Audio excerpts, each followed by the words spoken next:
Her Majesty's Australian AE-1 submarine was a technological marvel of her time. The E-class vessel, complete with 4 18-inch torpedo tubes, was a constant and feared threat to all her enemies. Built just in time for World War I, the Royal Australian Navy had grand plans for the submarine. She was commanded by Lieutenant Commander Thomas Besant, known as an exemplary leader, and was the first submarine to serve in the Navy. However, her military career came to an abrupt halt when she was lost at sea with all hands near Papua New Guinea, only 6 months into the war. For over a century, the disappearance of the AE-1 submarine had been Australia's greatest naval mystery, but a shocking discovery in December of 2017 finally shed some light on the unsolved conundrum.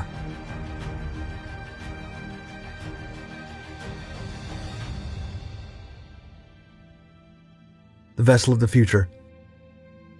The establishment of the Royal Australian Navy in 1911 coincided with an era of revolutionary changes in naval technology. Foreseeing the immense value that submarines would have in future naval warfare, Admiral Sir John Fisher, British Admiralty's first Sea Lord, recommended their use to the Commonwealth's newest navy. Thus, Australian Prime Minister Alfred Deakin approved the construction of 2 new submarines for the upcoming fleet. AE-1 was the first submarine to be built.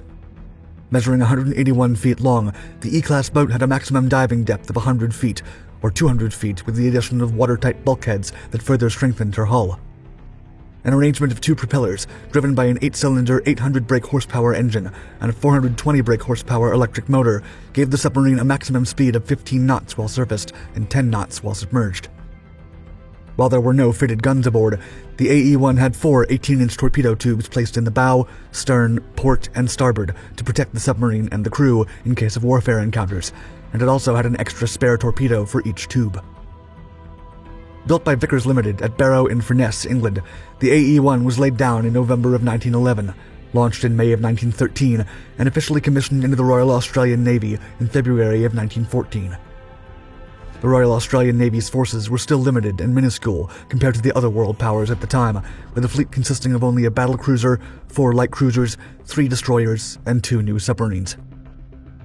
AE-1's complement, commanded by Lieutenant Commander Thomas F. Besant, consisted of 34 men. Officers were Royal Navy personnel, while the junior enlisted sailors were a mix of ratings drawn from the Royal Navy and new recruits from the Royal Australian Navy, and only 1 New Zealander.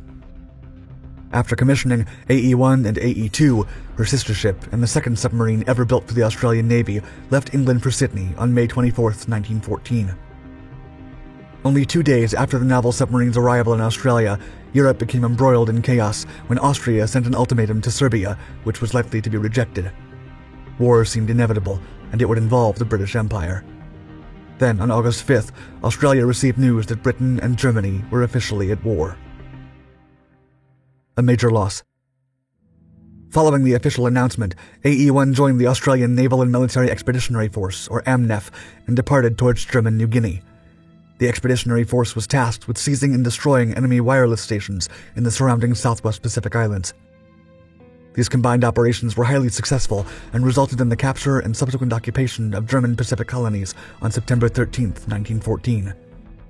Then, on the morning of September 14th, AE-1 departed Rabaul to patrol German warships in a mission with torpedo boat destroyer HMAS Parramatta. According to several document logs, the sea was smooth, albeit with strong currents in some areas.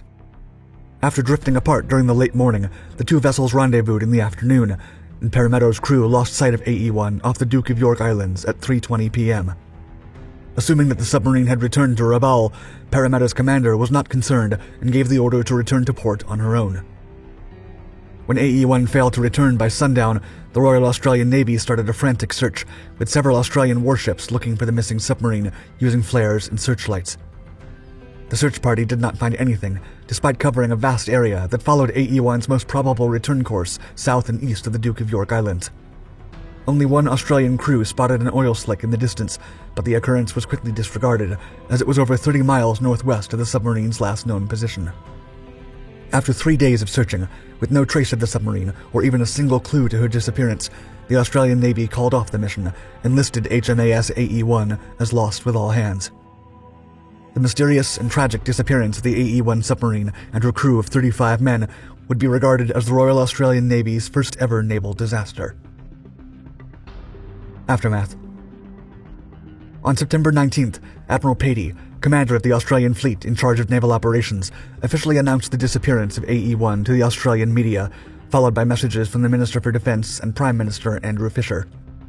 A whirlwind of speculation and rumours immediately took off, especially as the submarine's commander, Lieutenant Commander Besant, was well known for his skills and alertness. Although initial rumours naturally credited the missing submarine to German treachery, an enemy interference was never officially suspected, as no significant ships were sighted around the area, and the only enemy vessel spotted in the surroundings at that time was a small survey ship. If gunfire coming from German-occupied York Island had sunk the AE-1, the shots would have certainly been heard by other ships in the Australian fleet. An inquiry concluded that the submarine practiced an unscheduled dive and struck a submerged reef, subsequently sinking.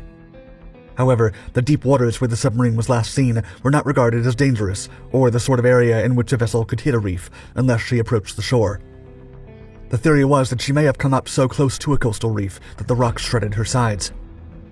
As for the complete lack of oil and debris, the inquiry suggested that AE-1 might have been caught by an overhang formed by a natural reef.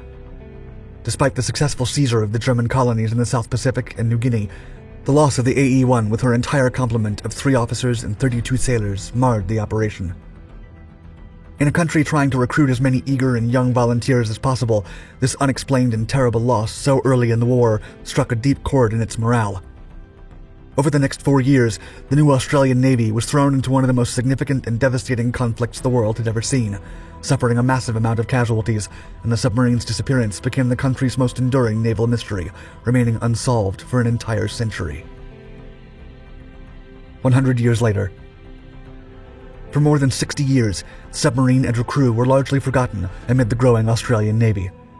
But interest in finding AE-1 was reignited in the 1970s, when John Foster, an Australian Navy officer interested in the story, convinced his superiors to deploy a survey ship.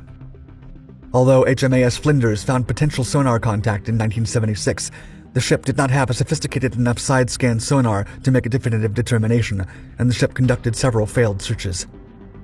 Further deployments continued throughout the decades, including one led by famed French naval officer Jacques Cousteau in 1990. Sonar technology continued to evolve, but subsequent search missions from the 2000s to the 2010s were also unsuccessful. According to the Australian Navy, volcanic activity disrupting the local magnetic field with earthquakes and underwater eruptions were the main contributors to the difficulty of finding the missing submarine. Additionally, the depth of the water where the vessel was last seen limited the number of techniques and tools that could be used during the missions. However, it all changed in December of 2017 during the 13th search attempt conducted off the Duke of York Islands. The expedition was funded by the Commonwealth Government and the Silent World Foundation, and assisted by the Submarine Institute of Australia and the Australian National Maritime Museum. As a result of this joint effort, the first Allied and Royal Australian Navy submarine lost in World War I was finally found after a 103-year search off the coast of Papua New Guinea. The missing submarine was found at a depth of 980 feet by Dutch survey ship Fugro Equator. It was still preserved in one piece, with the rear torpedo tube fully opened. According to top Navy officials, the previous searches helped narrow down where the wreck was located, and improvements in technology allowed its final uncovering. Several experts who analyzed the wreck believed that the submarine sank after a ventilation valve in the hull was left open during a dive, which would have caused the engine room to flood. Nevertheless, if the mistake was due to a human error or to a mechanical failure will never be known. To protect the wreck site from unauthorized attempts to visit it, the vessel's exact location was not announced by the Australian government at the time of the discovery, and the missing submarine's resting place was treated as a war grave, commemorating the lives of those lost in the tragic incident. Thank you for watching our Dark Seas video. Please let us know your thoughts about this century-old naval mystery in the comments below. And for more exciting history and military-inspired content, make sure to subscribe to all of our Dark Documentaries channels and hit the notification bell. Stay tuned.